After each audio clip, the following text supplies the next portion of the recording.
Hello friends, इस session में आप सभी का स्वागत है। फ्रेंड्स, आज हम देखने वाले हैं बाल श्रम प्रतिषेध अधिनियम 1986। तो चलिए फ्रेंड्स सेशन स्टार्ट करते हैं। बाल श्रम प्रतिषेध अधिनियम जो है, ये अधिनियम 14 वर्ष से कम वर्ष वाले बच्चों के लिए यह नियम लागू किया गया है।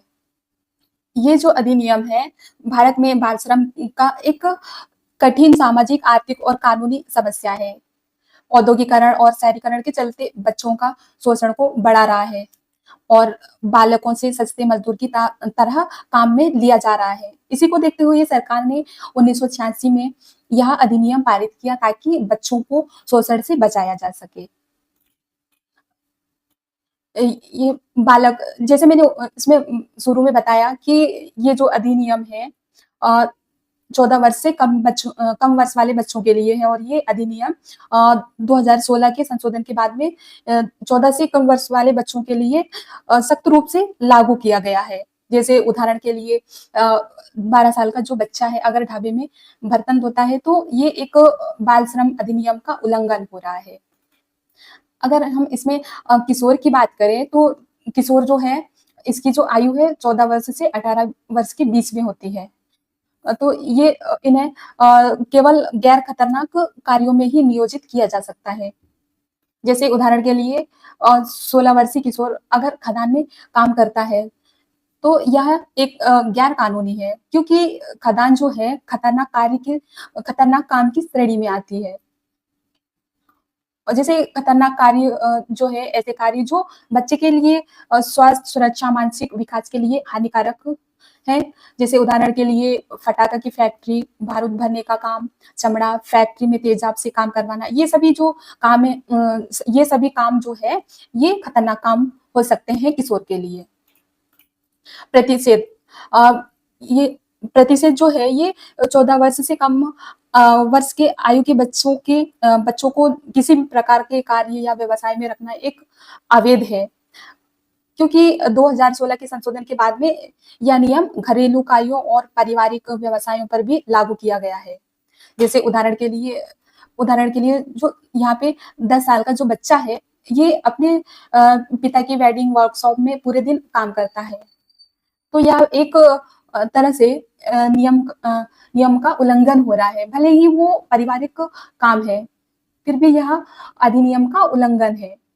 अगला है कार्य का विनियमन। किशोर 14 से 18 वर्ष को गैर खतरनाक कार्यों में नियोजित किया जा सकता है, लेकिन कुछ शर्तों के साथ में किया जा सकता है।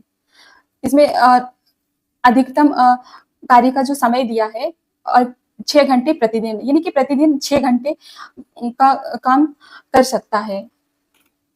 जैसे उदाहरण के लिए 13 वर्ष का बच्चा अगर सुबह 8 बजे से शाम के 6 बजे तक काम करता है तो ये एक अवैध है। और उसे अगला है ब्रेक। उसे ब्रेक हर 3 घंटे में कम से कम 1 घंटे का आराम अनिवार्य होता है। जैसे उसमें उदाहरण दिया है, अगर कोई बच्चा लगातार 5 घंटे से दुकान में काम कर रहा है तो यह एक तरह से नियमों का उल्लंघन हो रहा है। रात्रिकालीन कार्य वर्जित। रात में कार्य करना एक तरह से वर्जित है। शाम के 7 बजे से सुबह के 8 बजे तक काम कर रहा है तो यह एक वर्जित है, कानूनी अपराध है। मालिक की जिम्मेदारी। मालिक की जो जिम्मेदारी होती है, कोई भी किशोर का रिकॉर्ड रखना अनिवार्य होता है मालिक के। इसमें निरीक्षण के समय में सच्ची जानकारी देना अनिवार्य होता है। जैसे उदाहरण के लिए मालिक कहता है कि बच्चा अस्थायी रूप से काम कर रहा था लेकिन कोई दस्तावेज नहीं है, तो वह दोषी माना जाएगा। अगला है दंड प्रावधान। पहली बार अपराध 3 महीने में 1 वर्ष की जेल या 10,000 से लेके 20,000 तक का जुर्माना हो सकता है। जैसे उदाहरण के लिए अगर कोई 13 साल की लड़की को कढ़ाई फैक्ट्री में काम पर रखता है तो वह पहली बार पकड़े जाने पर जेल या जुर्माना देना पड़ेगा उसे। पुनः अपराध में 6 महीने से 2 वर्ष तक की सजा अनिवार्य हो सकती है। जैसे उदाहरण के लिए पहले भी दोषी व्यापारी या फिर से बच्चों को काम पर लगाता है तो अब उसे सीधी जेल होगी। अगला है अधिसूचित खतरनाक उद्योग जैसे बीड़ी निर्माण, पटाखा उद्योग, कालीन बुनाई, ईंट भट्टा, खनन, चमड़ा उद्योग। जैसे उदाहरण के लिए इसमें दिया है उत्तर प्रदेश में ईंट के भट्टों में 9 से 10 साल के बच्चों को भारी ईंटें उठाते देखा गया है। तो ये एक तरह से कानूनी अपराध है क्योंकि 9 से 10 साल के बच्चों से इस तरह की कामें नहीं करवाई जानी चाहिए। अगला है पुनर्वास की व्यवस्था। राष्ट्रीय बाल श्रम परियोजना 1988 में शुरू की गई है। छुड़ाए गए बाल श्रमिकों को विशेष विद्यालयों में शिक्षा, भोजन, कपड़े और चिकित्सा की सुविधा दी जाती है। जैसे उदाहरण के लिए कानपुर में जूता फैक्ट्री से छुड़ाए गए बच्चों को एनसीएलपी केंद्र में दाखिल कराया गया, जहां उन्हें दर्जी का प्रशिक्षण और दोपहर का भोजन मिलता है। अगला है 2016 का संशोधन। 14 वर्ष से कम आयु के बच्चों को सभी प्रकार के कार्यों से प्रतिबंधित किया गया, जैसे घरेलू और पारिवारिक कार्यों से।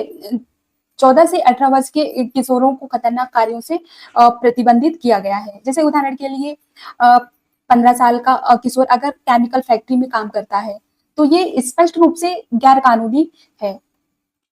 अगला है संवैधानिक प्रावधान। अनुच्छेद 24 के अनुसार 14 वर्ष से कम आयु के बच्चों को खतरनाक कार्यों में नियोजित करना निषिद्ध है। अनुच्छेद 21A के तहत 6 से 14 वर्ष के बच्चों के लिए निःशुल्क शिक्षा और अनिवार्य शिक्षा का अधिकार है। जैसे उदाहरण के लिए अगर बच्चा स्कूल ना जाकर होटल में काम कर रहा है, तो यह न सिर्फ बाल श्रम कानून है, बल्कि यह शिक्षा अधिकार अधिनियम का भी उल्लंघन कर रहा है। अगला है सामाजिक और व्यवहारिक उदाहरण। झारखंड की कोयला खदानों में 8 से 10 वर्ष के बच्चे को मिट्टी और कोयला ढोते पाए गए हैं, जिसमें दिल्ली की कपड़ा फैक्ट्रियों में भी बच्चों को बिना सुरक्षा उपायों के मशीनों पर काम कराया गया है। ये इसके उदाहरण दिए गए सामाजिक और व्यवहारिक तौर पर।